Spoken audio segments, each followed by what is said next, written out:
dhaamsa xumuraa margaa shoofate qabdu maali? Waan bareedu haafte dhugaa rabbi. Amma namoonni gaafan si bira dhufe kana na komatan jiru. Really dhugaa rabbiin siti. Ani maana laala profeshinii kana baradheera. Kuma siin jedhe folkloorii Oromoon qoradhee achi keessatti ogummaa gaazexeessummaa sin barattaa gola Oromoo falaasama qaroomina eenyummaa jiruuf jireenya saba kanaa hunda saayinsiin qorachiisedha. Oromoo folkloorii and literature Jimma University. So gaazexeessaa ta'uun qaleessa waan ta'e keessa turanii waan umarra dhufanii miidiyaa banuun salphatii banattuu miti an akka kootti. Wanti profeshiniin hin deemamne nama harkaa badeet argitaa badees argineera. Wanti siin jedhu gaafa keessummaa dhiyeessitu nama dhaloonni warraa baratu.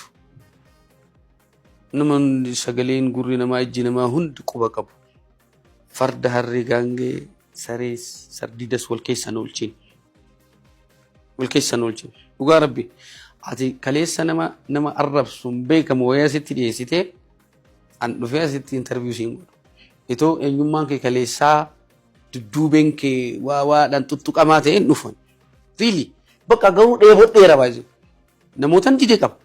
Garuu dheebodhee karaan ittiin gammaatti argite interview kennee beeku. Sababni sanaa argite yookiin YouTube isaaniitiif jisiifachuuf haasaan taane si gaafata. Haasaa ani waan siyaasumaa fanniisa. Waan artii. Ani waan artii na gaafadhu waan barbaadde. Galaana sirriitti na waraabbatta dhugaa rabbi. Waan fakkaanne walirratti dhiyeessina. Miidiyaa jechuun mana barumsa hawaasaati. Barnoota alidilee isa jennu keessa barnoota alidilee keessatti barnoonni lama miti barnoota dilee fi alidilee jennee baradha. Alidileen sun isa kanadha.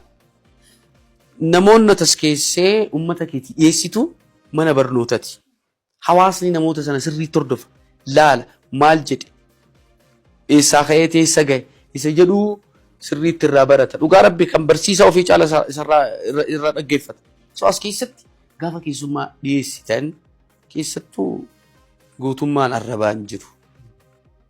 Kana dura jaamboon jedhee irra deebi'u namni nama arrabsitu nama manna haaratti guddattee